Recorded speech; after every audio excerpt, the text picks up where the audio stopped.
Juan Kapitulo 6, versikulo 35.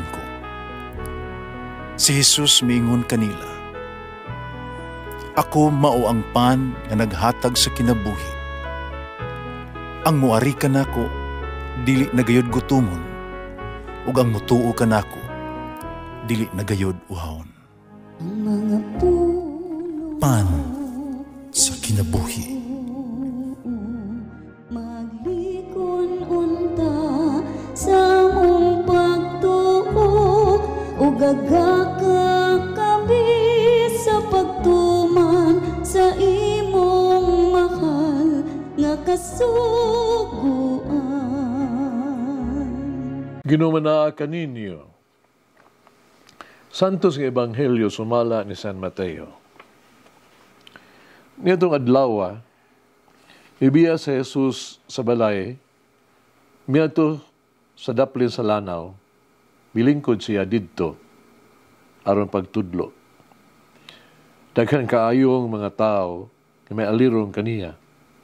Utungod ni ini, misakay siya sa usa ka sakayan, ug milingkod samtang ang mga tao dito nagbarog sa lapyahan.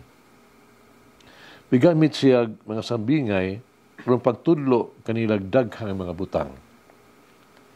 Mingon siya, may usa ka tawo nga miadto sa uma aron pagpugas. Sa pagsabod niya sa binhi, pipila ni ini dito mahulog sa agianan. Miabot ang mga langgam nanuka ni ini. Ang uban nahulog sa yuta nga batuon o nanurok dayon. Pero kay dili man kinilalom ang yuta ni ini. Apan pagsubang sa adlaw, nalaos ang mga linghod nga tanom. Kay wala man magagamot pag-ayo, nangalaya dayon kini. Ang ubang mga binhi dito mahulog sa dapit sa mga sampinit. Nanubo ang mga sampinit ug milumos sa mga tanom. Apan ang uban nahulog sa maayong yuta, nanguhay. May nanguhay og tanggatos, ang uban tagkauman, ang uban tagkatluan. Busa, pamati kamo kung kamo adunay dalunggan. Ang Ebanghelyo sa Ginoo. Pasalamati ang Ginoo kay siya maayo, ang iyang gugma mulungtad hangtod sa kahangturan. Pasalamati ang Diyos sa tanang mga Diyos, ang iyang gugma malungtaron. Pasalamati ang Ginoo sa mga Ginoo, ang iyang gugma malungtaron.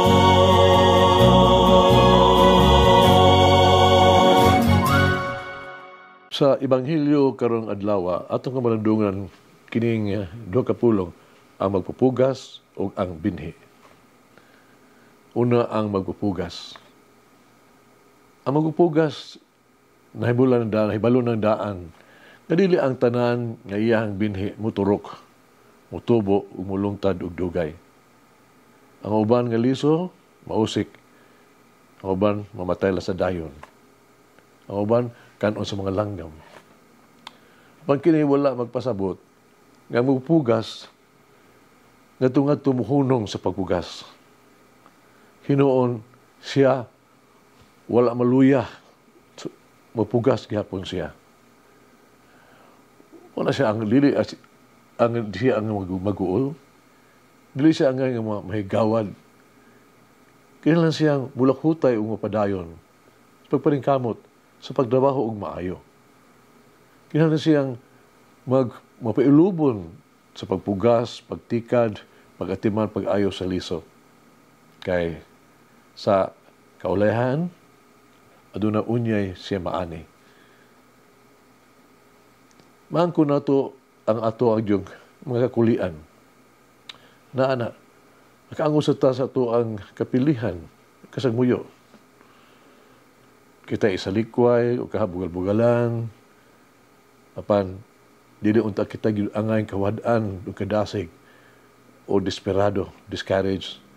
Kailangan nga dili kita gyud muhunong umuwadaan sa paglaom, kinahanglan mo padayon kita mula kutay ta.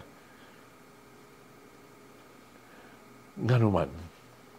Kaya sa katapusan o God, ang usa ka dagayaon nga ani masiguro. Ang dili mabungahon nga mga resulta gikan sa mga buhat, dili angay gyud din makadala ka nato ngadto sa kapilihan to give up, dili unta gyud. Ang dili maayo nga mga komento, dili angay unta gyud magdala ka nato sa pagluwat ug pagsurrender. Kinahanglan magpadayon kita sa pagtrabaho. Magpadayon. Buhat ug maayo. Kinahanglan gihapon nato ihatag nato ato pagkamaayo ug maningkamot pag-ayo. Kasi katapusan adunay madagayaon nga ani. Si Jesus mao ang magpupugas. Bisan kung usahay wala kita magtagad sa iyang mga pulong o kita may pahilayo kaniya. Wala magtagad kaniya. Si Jesus wala gyud kawad-i o paglaom kanato. Siya nagpadayon sa paghulat kanato. Andam gihapon siya sa pag-abi-abi kanato balik sa iya may gugmaong panahon. Nagtuog gihapon sa Jesus kanato. Sa to pa, makapamunga pa kita og tamis o malungtaron mga bunga sa maayong mga buhat. Ikaduha ang liso. Dili pa mo turok ang usa ka liso, kinahanglan wagi kini og kausaban. Ang liso kinahanglan ilubong, itanom sa yuta. Ang liso kinahanglan musuyop sa katambok sa yuta. Na makadawat og sa tubig. Ang binay kinahanglan siya mamatay sa iyang kagalingon. Ni magsugod na ang bag-ong kinabuhi. Sa taang bag-ong kinabuhi, musugod na gikan sa liso, kinahanglan gyud nga muturok diha sa yuta. O kinahanglan kining mugamot sa yuta, haron kini mutubo og mulig-on ug muhimsog. O kinahanglan kining igong panahon sad, aron ang liso mutubo ug mamunga. Sama ka nato. Kailangan kita sa mamatay sa itong kaugalingon. Kinahanglang biyaan nato ang walay pulos ng mga batasan, negatibong mga kinaiya, ang makasasalang mga tinguha. Kinahanglan kita sa mamatay sa kahakog o pagpakasala. Kinahanglan andam kita sa pag-antos. Kinahanglan mugunit kita kang Jesus. Kinahanglan mo salig lamang kita kaniya. Si Jesus mo ang balaan nga magpugas nga nanginahanglan pagpanahon, pagatiman, ug pagtagad aron ang ato ang kinabuhi mahimong makahuluganon o mabungahon.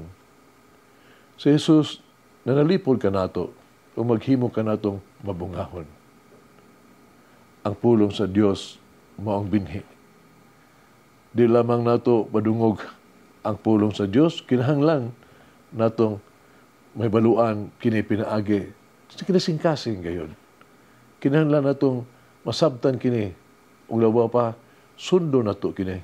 Tumanon. Ang pulong sa Dios kinahanglan mahimong sumbanan sa itong kinabuhi. Kinahanglan atong hubaron ang pulong sa Dios diha sa buhat. Si St. Jerome nagaingon, ang pag-ignorante kuno sa Ebanghelyo, dili ang pagkaila kang Kristo. The ignorant of the Bible, no? Dili ka makaila ni Kristo. Ang magbasa sa pulong sa Dios, kinahanglan usa ka buhat sa personal o pag-encounter with Christ. Ang pagsunod sa pulong sa Dios mo ang paghimo kang Jesus nga buhi sa tuang kinabuhi. Nisugilanon kinabuhi ni Saint Blessed Jerome Alberione. Siya nakatambong sa Second Vatican Council kini nagpakita siya sa iyang laom kaayo sa pag-ila sa usa ka mahinungdanon kaayo sa ibanghilyo ba paggamit sa media haron nga masabwag ang pulong sa Dios.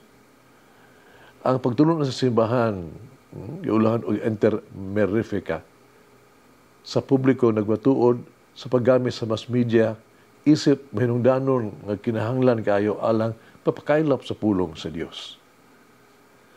Sa pagkatapos na ikaduhang konsilyo sa Vatikano, niadtong Disyembre 1965, si Blessed James Aberione isugyot og usa ka bag-ong tumong sa iyang religious family congregation nga mao kini ang Biblia alang sa matag membro sa pamilya. Matag membro sa pamilya kinahanglan adunay Biblia. Din sila makakuha sa ilang inadlaw nga pagkaon. Hagit sa kinabuhi. Nagbasa ba kita sa Biblia? Mamati ba kita sa pulong sa Dios? Mag-ampo kita. Ako mahigugmaon pinanggaon nga Ginoong Hesus. Maupsahanon kong mahangyo kanimo. Ngatagan mo ako sa grasya na may sama kanimo. Mabuhi alang kanimo. Giyahi ako sa paglakaw uban kanimo. Mas pagtrabaho alang kanimo. Hikapa o pagbag-o kanako.